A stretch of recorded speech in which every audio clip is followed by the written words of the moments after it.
Hello everyone, we're continuing with the Kabbalah Quiz. We had started 3 months ago and I got busy with so many things we didn't end up continuing. So let's continue the 5 next question. So the question number 6 is how old does one need to be to learn Kabbalah? So there are many answers to that. What is the most famous answer is 40 years old, and we're going to explain why in the next question. But there is no specific age for learning Kabbalah. The thing of the age is only a reference to the level of maturity and stability, physical, emotional, and intellectual, spiritual stability that you have. That is why the Mishnah in Pirkei Avos, for example, says that when you achieve 40 years old, that's when you have Bina. You have achieved a level of understanding better how life works, how the world works. The Rabbi Moshe Cordovero, the Ramak, he says that one has to be 20 years old. But really you're gonna find different age, and most of the time the age is not relevant. The main thing that they speak about is really that you should have good character traits, working on character traits. That is the main thing. And the older you are, the more you are supposed to have worked on your character traits, which is really the door to become more spiritual. Besides this, there's another thing beside the age, is that they want you ideally to be married. The younger you are, the more you have a strong Yetzer Hara and temptations, especially sexual temptations. The older you are, the more you have, the lower are your sexual strength and desires, and usually you're married already after 20. At least in the past that was much more common than today.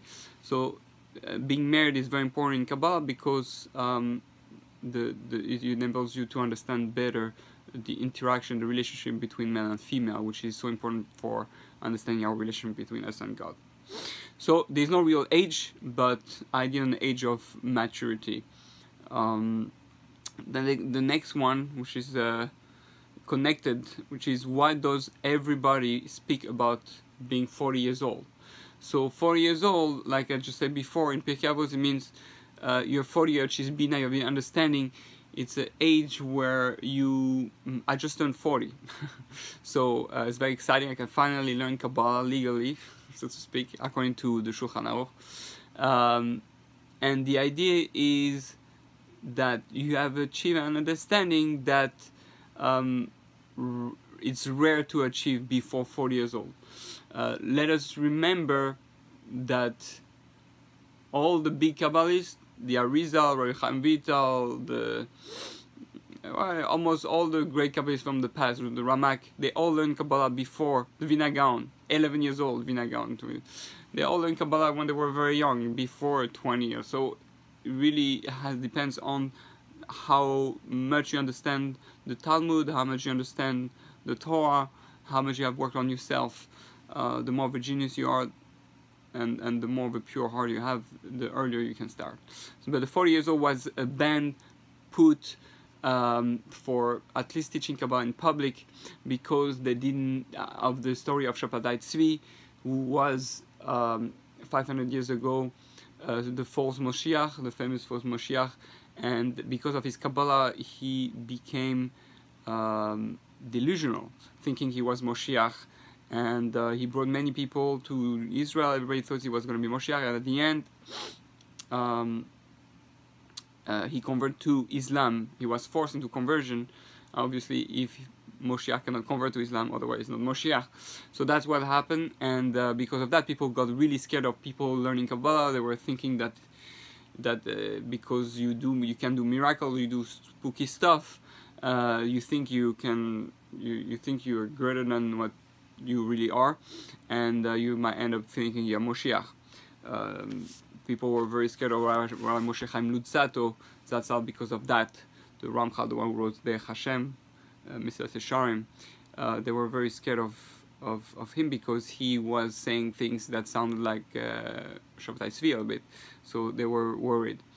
And that's the main reason why Shulchan Aruch made a ban, and the ban was a 500-year ban, which is removed today.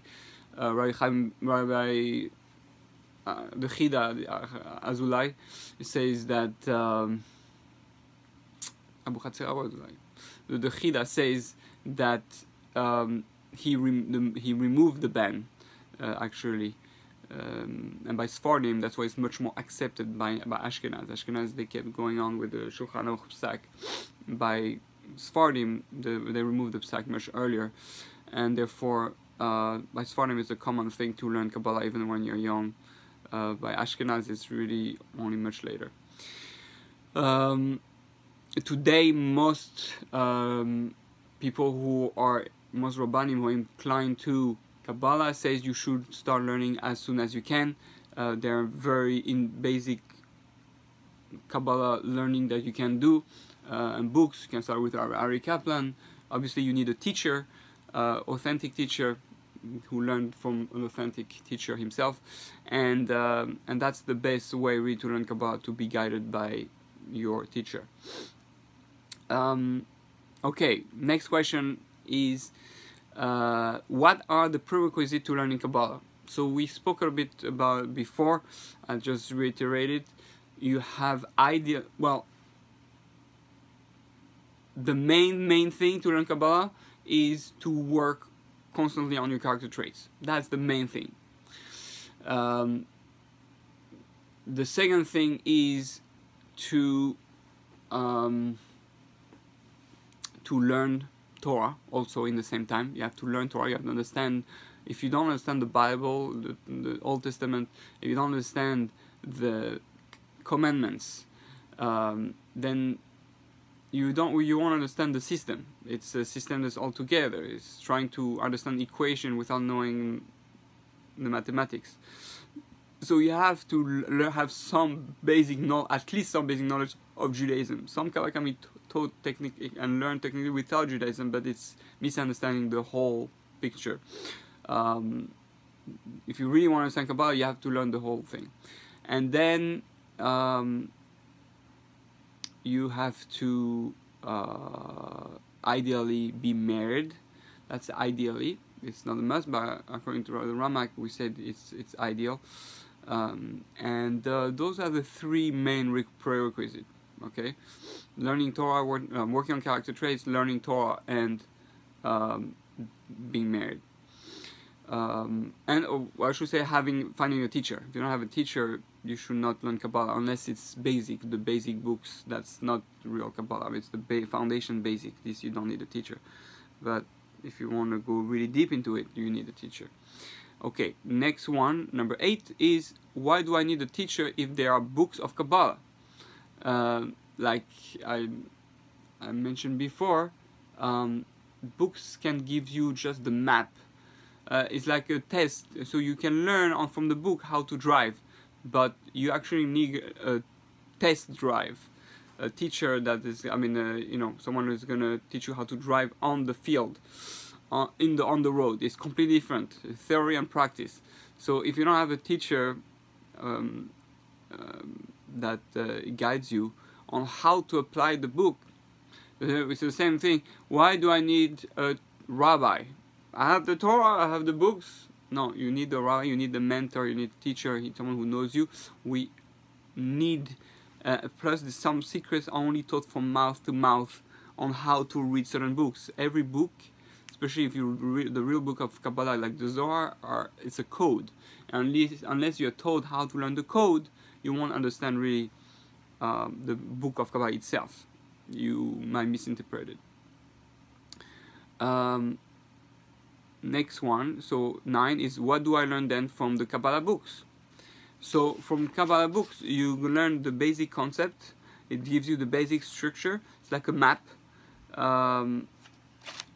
It's like you have the GPS, but you still need to learn how to drive with your GPS. So it gives you certain foundation and knowledge that you need to acquire, but obviously there's nothing better than a teacher.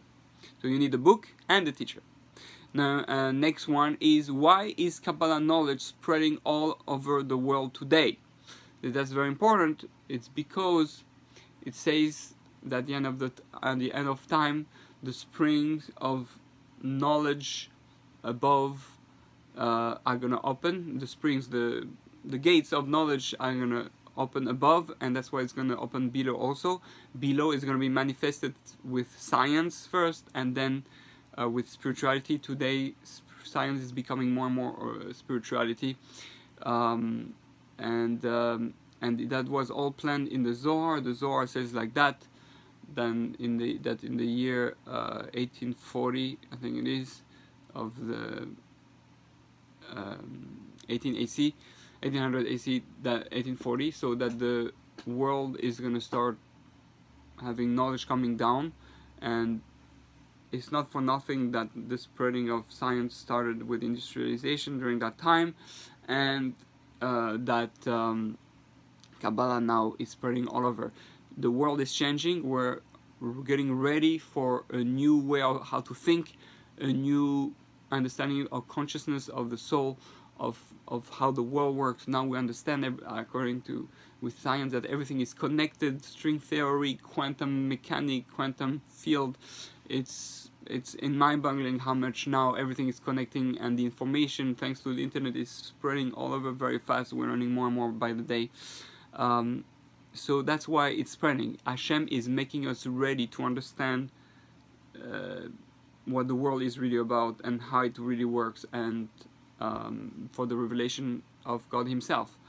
That's why it's spreading, and we all have to learn.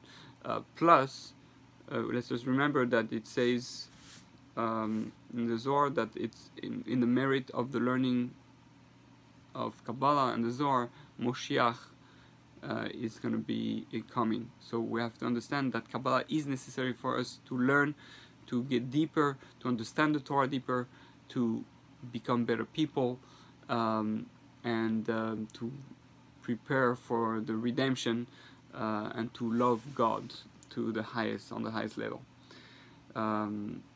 You cannot understand Torah really without Kabbalah. It's like understanding the body without understanding that there is a soul and a mind and a brain, a consciousness. So it makes it alive. And we shall stop for now, and we shall continue soon with 5 more questions.